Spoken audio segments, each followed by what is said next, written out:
Welcome to the Inspire to Invest podcast, where we're sharing stories from real estate investors and how investing has changed their lives.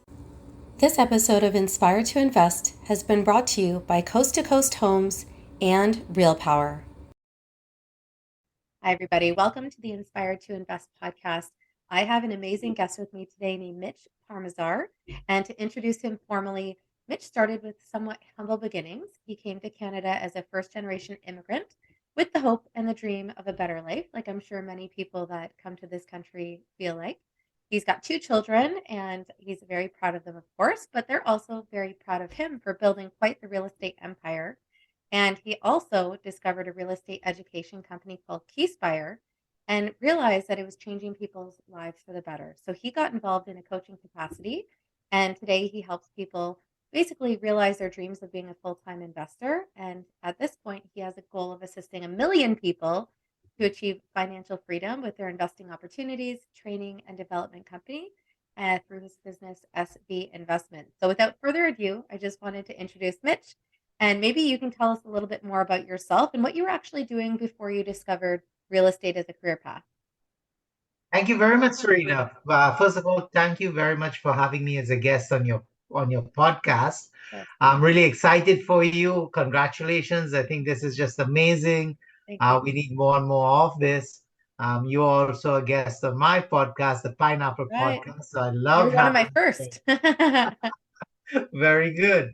So I love the concept that you're creating here, inspired to invest. I mean, that is brilliant. That is exactly what it is about.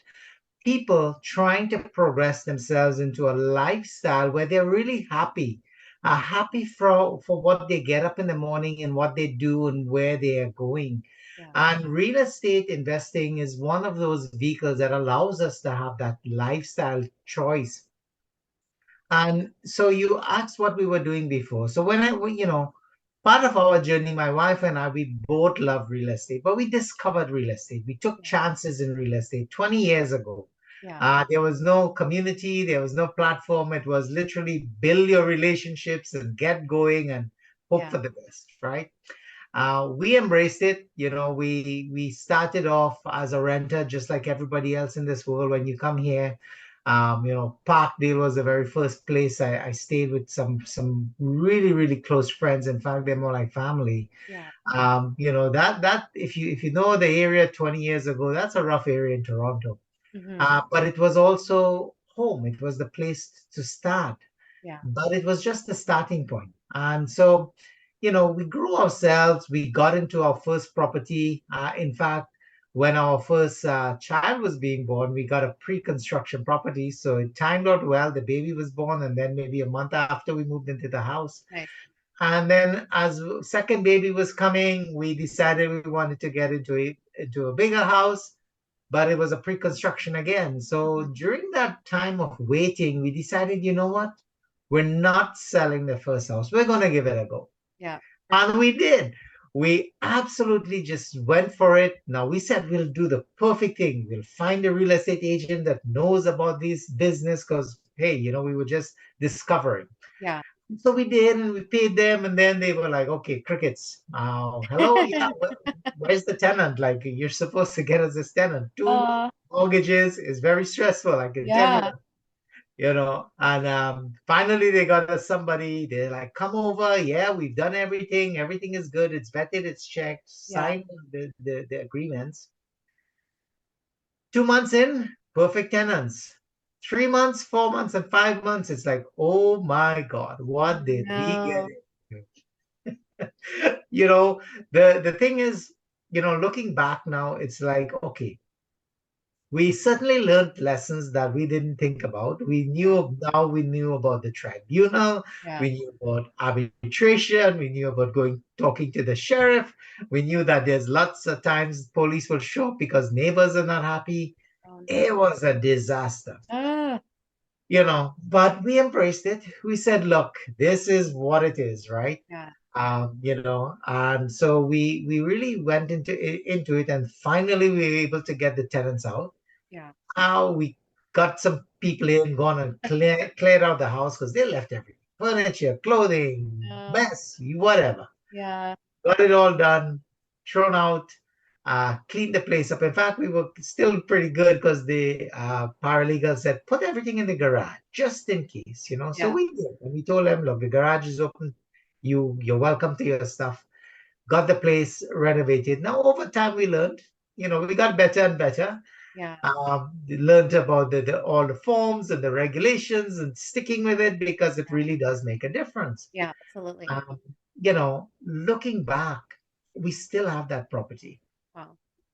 That property, you know, has gone over $1 million in value. We didn't even think it would be Yeah. that high, right? Nobody Yeah. knows. Well, I don't think anyone thought 20 years ago that real estate would have exploded exactly the way that it has now, right? That's right. That's absolutely. And the reason why I share that is because we took a chance, we took a gamble. Real estate really wasn't as a formalized instrument of investment as it is today. Yeah. But we learned so much and we grew so much, and it provided us with so much opportunities. That house has literally financed so many other development opportunities that we've been in, so many other projects we purchased because we kept going and Yeah. refinancing. Now, at this point in time, what were Yeah, you doing for a living? Because if I assume this is long before you this were is that's a real right. estate coach. This is just discovery. So back in those days, it was all about the corporate world, getting ahead in the job, trying to pace yourself in the 9 to 5 world because you still have that cash flow need. You Yeah. still have bills to pay. You still want to grow, and everybody's mindset is still, well, get a great job, you know. Yeah. So we were both in the beverage alcohol business. Now we kind of moved around till we found that business. Hmm.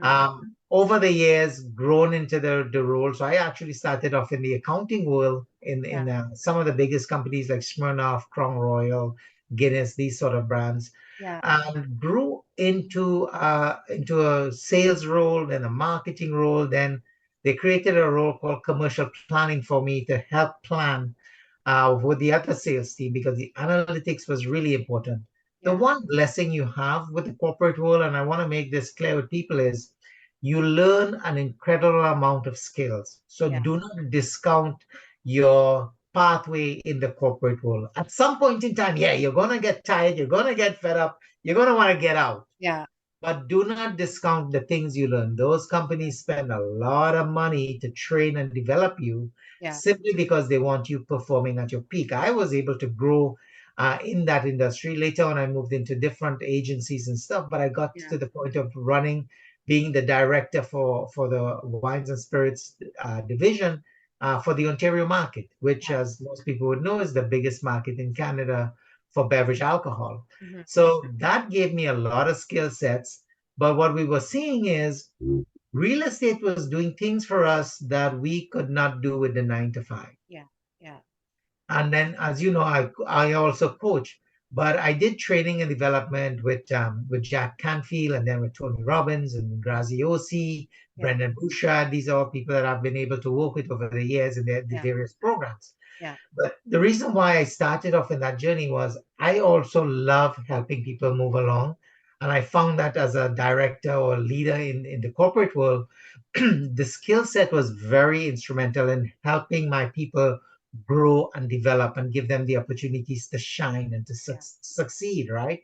Yeah. Like they were outperforming pretty much everyone else. They were strong and they were vibrant because I felt like we were doing the right things in terms of inspiring people. Yeah.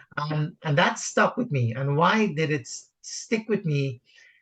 I grew into those roles, but it was not by magic. It was because people believed in me. Yeah. So I saw Well, I'm that sure you as also demonstrated a certain level of ability and stuff like that. I think those things go hand in hand and kind of your, shedding light on I think where a lot of investors begin, like everyone's kind of straddling these circumstances where they have their job and then they're investors as well. Like it's uncommon that you see someone that just rips off the band-aid and then just goes into it full time right away. So when you think back to that time, like what was the catalyst to encourage you to basically make the jump over to just doing it full time and get out of the corporate world?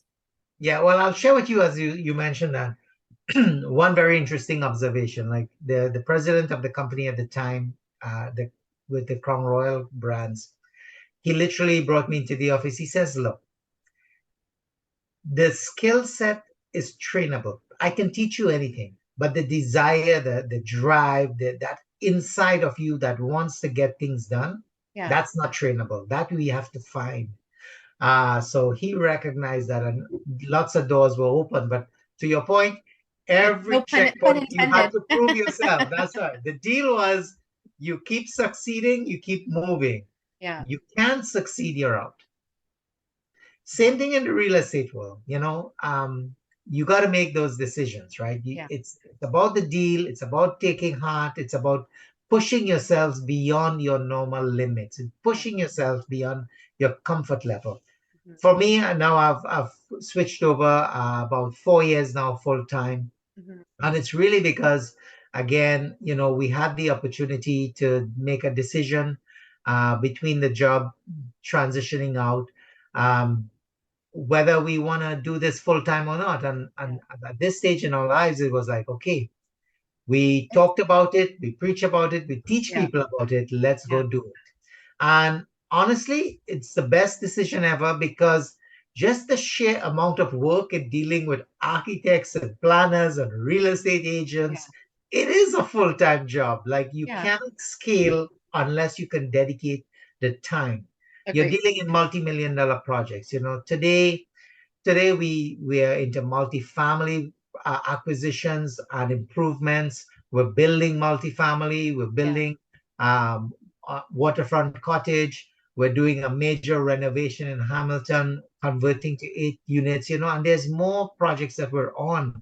Like these are quite significant. So you got to be committed at that level in order to make it work, right? Now, can you explain a little bit more and just bridge the gap? Because obviously you started with just one single family home that you're renting, and then now you've moved into multifamily and development and stuff like that. So for anyone out there that is new to real estate investing, like how would you go from that to something as big and as elaborate as like building an apartment or, waterfront cottage and stuff like that? I think the how is where people maybe get tripped up sometimes. I think so. I mean, like we said, my journey is 20 years old. Um, because real estate, it's about get rich slow, not get rich quick. And the idea is you got to learn a lot of the things that you're doing. And the way to learn it is really by connecting with people in a community like Yeah. yourself, like myself, because the educational component comes from conversations. Yeah. So yeah, we started with one. Then when we moved again, we kept the other one.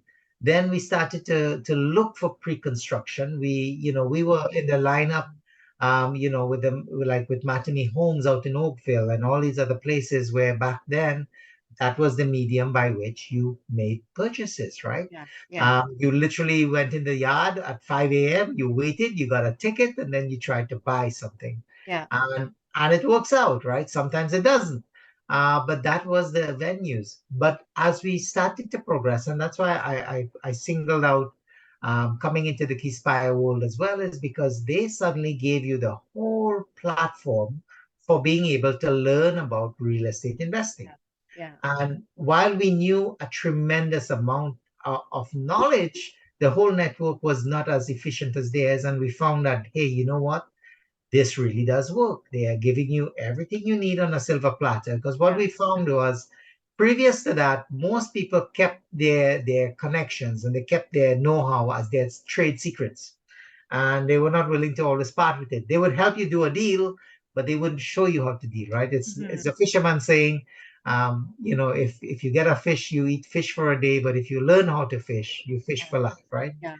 So that to me is pretty awesome. That's definitely an area here. So it's really progression. Start with one, get into the next one. Now you have the ability to get into communities and to network with people at a far greater level. Yeah. So your ability to accelerate or to scale up in terms of this real estate world is quite significant now. Yeah. And so the investor coming into the market today is far more educated, far more savvy, Yeah. and the ability to get into it is significant. And So there's also, I think, more opportunities out there. I think, like you, a lot of people think, well, I buy a single family home and then I become a landlord. And in Ontario, first of all, it can be expensive to do that. You may not have something that can cash flow appropriately, but then also you've got the LTV. So I think sometimes when people get into it, they just it may not be on their radar some of the other things that they could consider, like even if it's like an Airbnb arbitrage. If you don't have a lot of money to get started, that could be maybe a way that you get started to get some cash flow, and then you can save that to put towards whatever purchase it is, or looking in markets that may not be in your backyard. Like I know a lot of people that start in the East Coast or in the prairies because they can buy something that is much less expensive, and then it has the chance to cash flow for a while. And if you're smart with that, you can put that money towards all those other things. So there's, I think, a lot more than I ever expected when I kind of dove into it. So when you look at It's, now like your portfolio and your experience, like, obviously it hasn't all been sunshine and rainbows, I'm sure, but when you think of your greatest success, what do you think is something that you're most proud of?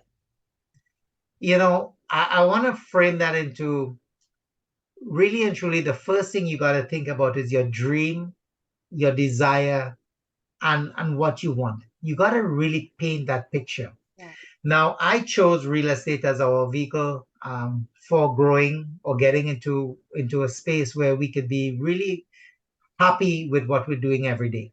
yeah, I think that, just stepping back and to frame it into your point as well, like, don't think about, okay, I want the money. Money doesn't really motivate you as a picture of what exactly you want. yeah, I want the beautiful home. I want it on a acre, 5 acres. I want to see pillars. I want to see beautiful rooms. I want to know the color of the house is brown, black, blue. The idea is to really, the idea here is really get alignment with your dreams. Then you can find the people and the vehicle to get you to your dreams. yeah, I came here with a dream, with a hope that this country is going to provide better for me and that we're going to be able to grow. And you know what? It's surpassed my dreams and expectations. So I think that, when looking back, what's the proudest moments that I have? Some of the greatest things I think personally for me is when I look now where I am, yeah, the fact that I can connect with people, the fact that I can help them achieve their financial freedom. I have in here a very big audacious goal that's really scary. But when I spoke to my coach, because I also have a coach, he reflected and says, you know what, the number is a number, but the goal gives you the inspiration. hmm, So I'm on a projection through my real estate business, investing business, and my training and development company. yeah, I want to help 1 million people get on the pathway to financial freedom. yeah, That is scary. But at the same time, if you have even 1/10 or 1/20th success, I mean, yeah, look at the amount of people you can change. But yeah, I can't do this alone. So I'm going to need a lot of help. yeah, But the point is, it's an inspiration now to work towards. And I think those are one of the things that we really have to understand. Build your inspiration, build your vision, and then really hold on to it. Because every day you're going to get challenges. yeah, But if you can hold on to the vision, it will become a reality because you're going to make it a reality and people are going to be attracted in your vision to help get there. So, yeah, so proud moments, absolutely. The day that we were able to grow in our careers, those were proud moments. The fact that we bought a house, our very first home for our family was yeah, proud. When our children came into the world, proud moments all the time. And yeah, reflection, I have it on the wall here too. It's about gratitude, right? Be grateful for the little things, the big things, and everything in between. yeah, Because when you get into that space of gratitude, you cannot be grateful and you cannot be upset, and you cannot be grateful and you cannot be in a quandary of what do I do next. It just yeah. doesn't work that way. If you sit in gratitude, things get attracted. You open up doors for yourself. So Yeah, and I think really what you're narrowing it down to, and what I've heard a lot of people talk about, is really just having that mindset and kind of setting the tone for everything that you want to achieve. And I think that's why things like, having a podcast, having your own platform, obviously as one person, you can only take on so many coaching sessions a day. But by having a platform like this, you have no idea how many more people that you can connect with and you can inspire without even realizing that you're doing so, right? So I'm sure that the way that you're perceiving that is tenfold just based on, being a part of these different platforms. But with that being said, we're just going to take a really quick break, have a word from our sponsors. I'm Deanna Boyden, CEO of Real Power, where female investors and entrepreneurs come together to enjoy real content, real connections, and real collaborations. Our events and programs are designed to give women the type of community, the type of support, the type of learning that they need to flourish in this business.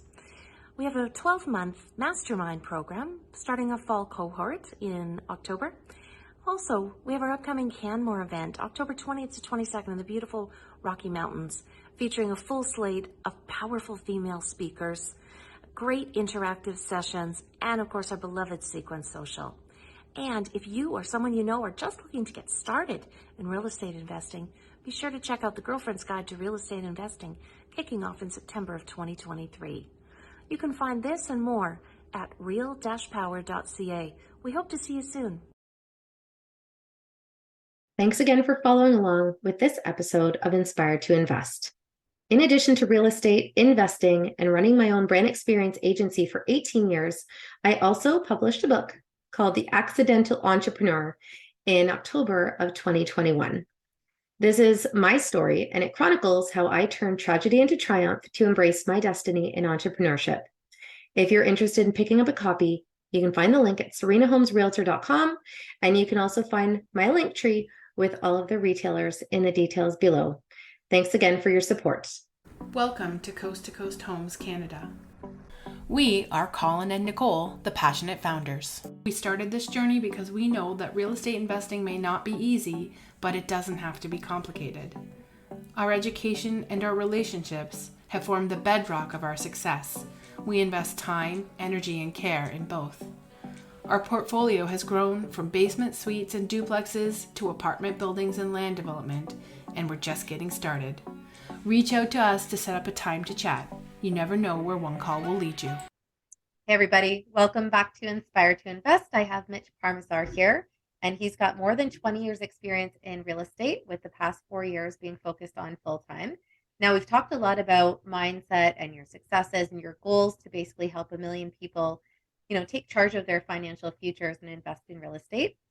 What I would like to focus on a little bit, you talked a little bit about your first experience as a landlord and the challenges with those tenants.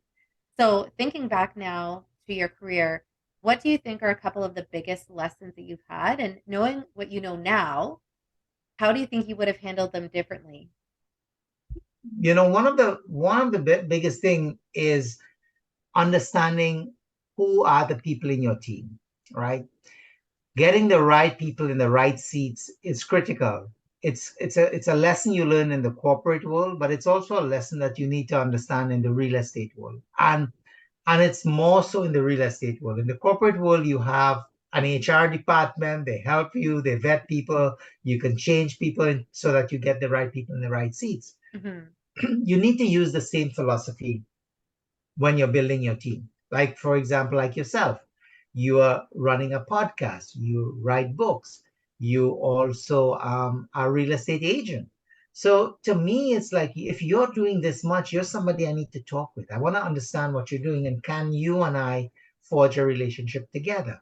Mm-hmm. Because when you start building these relationships, they're going to last you years and years to come. Real estate agents, mortgage brokers, or the finance part of the business is also critical. Yeah. Then when you get into the creative world, you might be building a base of investors that can come into your deals and they can share in the profits of those deals with you. Yeah. But you got to make sure that you're not scrambling, that you're finding the right people. And it's okay to say no to money sometimes. Yeah. Because it's really the personality of the people. You're going to be with these people for a long time.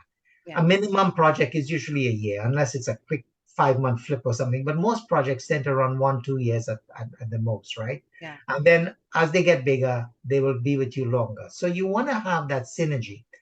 And so building the right team of people across the platform is really important. And stay connected. Stay connected and show up. Like, you got to show up. You got to have, you're invited to a Zoom meeting. Show up. Yeah. Even if you don't feel like in the beginning you might be investing, you'll be learning. Yeah, agreed. Lots of good people, right? I think that one thing that I keep on kind of hearing is that so many people are attached to just doing things themselves and they're afraid to delegate and things like that. But I think the value of being in these networks and these masterminds is that ideally you can learn from other people, for one, to avoid making your own mistakes. You can learn from their mistakes, but then also to help you get where you want to go faster. So instead of just struggling through it on your own, I think that's really powerful in the community. You can just throw up a question or ask for a resource or something like that. Like you said in the beginning, 20 years ago, it's kind of isolating and you're just trying to like learn all this stuff on the fly by yourself. So it doesn't have to be that hard anymore. Absolutely, it doesn't have to be. Like I said, we do the podcast because we really want to give back to people, and I want to share people's stories. Like, Yeah. I'm inspired every day by people. I mean, I am blessed to be a coach because I get to share people's stories. I get to understand where they're coming from. Yeah. I'll share with you as well. Like, we did a workshop back in January, a business planning and development workshop. Mm-hmm. And the feedback coming out of that was just transformational. People was telling me, Mitch, you changed my lives. I didn't get comments. I got essays in the emails as to how impactful it was that they were able to get somebody to guide them along the lines of building a business plan, because they realized that when you come into this world and we talk about real estate investments, you're really building a business in real estate. And when you start to think along that lines, you change the game. And now you're an entrepreneur. Now you're a business person. Now you're driving in the real estate space, because you could use that same philosophy. You can become in consumer packaged goods. You could go into social media planning. You can go into any industry you wish, but the philosophy of planning a business is important. Yeah, no, I understand that. I mean, I had my own business for 18 years and I didn't get coaching until 8 years in. So literally you're winging it that entire time, like developed invoices from scratch, protocol, like doing accounting that I had no business doing. But again, you don't know what you don't know, right? So I think it's a matter of having those connections, and again, people can kind of help you along the way. But I guess moving along to a couple of other questions that I have. So in terms of obstacles, what do you think has been the biggest obstacle that you faced over the last 20 years? The biggest obstacle might be myself.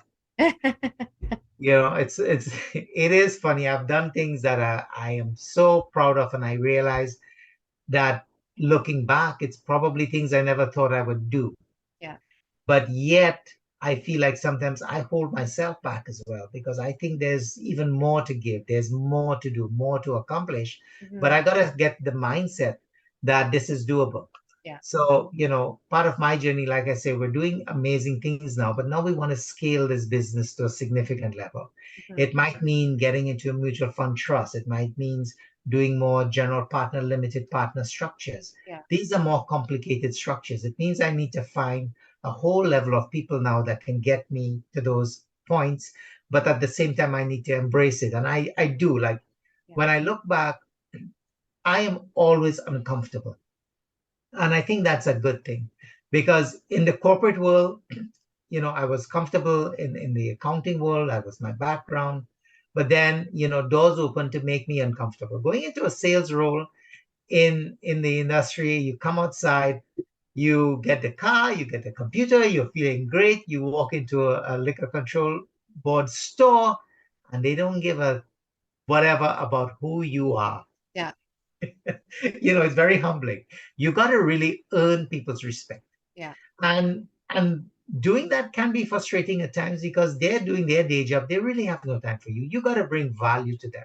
Mm-hmm. And you learn that quickly. Yeah. And then as soon as you get comfortable with that, it's like, okay, go and learn in the bars and restaurants now. Yeah. Same process again. It's like, okay, I keep pushing myself. Same thing with real estate. We did the single family home. We got comfortable with that. But then we realized, hey, what about condo pre-construction? Yeah. What about actually building something? Yeah. What about multifamily? Like, the bank has literally said, you have enough. We're not giving you any more money. It doesn't mean we stop. It means we learn new things. So now it's multifamily. And so being uncomfortable means you're always learning. You're always challenging yourself. You're mentally alert all the time. And that's the beauty in it. And then when you really find a passion, like we love this business, because I work longer hours now than I ever did before, but it doesn't feel that way. And when I talk to people, I get inspired by them. So it's very different for me, but it's also very invigorating. Yeah. So stepping out all the time, I think, is one of the key factors towards success. Step out, embrace the challenge, learn quickly, and implement. Yeah. Now, I guess in terms of, you've taken on these bigger and bigger projects. So what's next for you? Like, What's next for me? You know what? Like I say, I have a big audacious goals. I really want to be able to help 1 million people get on the financial freedom journey. yeah, And I'm going to need help from a lot of people to make that a reality. yeah, So I'd like to get that going.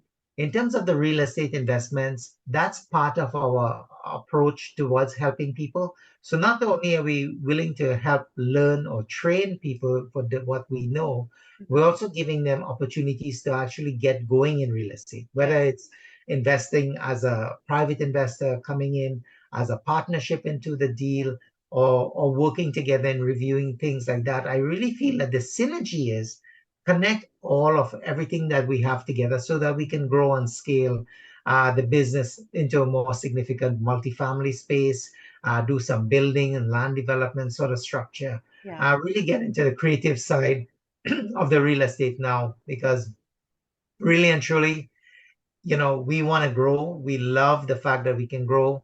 The passive approach or taking the time is like, okay, if I do that, what do I do with my time? I love the challenges. I love connecting with people and talking with people all the time. To me, that gives me my energy. That's my wife for getting up every day is like helping people, showing my family what things can do, and inspiring our kids every day to do more and more as well, because they are also on their own journey, but they've embraced so much of the philosophies, yet they're finding their own pathways, right? And that's key. It's like the inspiration has to be what fires you up. And if it's real estate, come on board with us. If it's not, keep the fire going, because the synergies are still there, Yeah, no, that makes sense. So, Now, so that's where we are today. You mentioned earlier one of the quotes that you enjoy, but what would you say is probably your favorite quote that inspires you? A favorite quote that inspires me every day. I really and truly believe in the gratitude of where we are. And we kind of build that into the pineapple philosophy as well, where it's tough on the outside, sweet on the inside, and wearing your crown of gratitude proudly. I think that's a reality. It's like, you know what? Enjoy life, be sweet. There are days when you got to be tough because the city is not always going to cooperate with you. Your agents are not going to be Permit on time. happy with you. That's right. Yeah. And there are days you just gotta be leather tough, because it's going to cost you, and you got to stand up because your investors are behind you. They're looking to you for leadership, so you got to do it. But when you're grateful every day, puts you in a great mind space. Great. Thank you for sharing that. Now, I guess for anyone that wants to get in touch with you, that wants to be one of your 1 million people on the journey to financial freedom, how can people find you? You know what? We do have our website, which I'll share the information to you. I'm also on Instagram and on Facebook, so I'm easy to find. You can also email me at empowermiss@gmail.com is the easiest email I have. The business email is, we run under Shanvish Investments, which is a combination of Chanel and Vishal, our kids. So Shanvish Investments. Nice. But the website is there. The email is there on the website as well. Okay. So I'll make sure that I share all of that below, just so everyone can find you easily. And of course, thank you for being here today. And for anyone that was watching, thank you for joining us. If you've liked what you've just seen, make sure you subscribe below and that you're following along on Inspire to Invest podcast on social. Thanks again. Thank you. Thanks again to Coast Homes and Real Power for bringing you this episode of Inspired to Invest. The views represented on this podcast are for general information only and does not constitute investment or other professional advice or an offering of securities. The host and guests featured on Inspired to Invest make no representations as to the performance of any particular investment. Should you decide to make an investment, you are responsible for conducting your own review and analysis. It is recommended that you obtain independent legal, accounting, and tax advice from licensed professionals.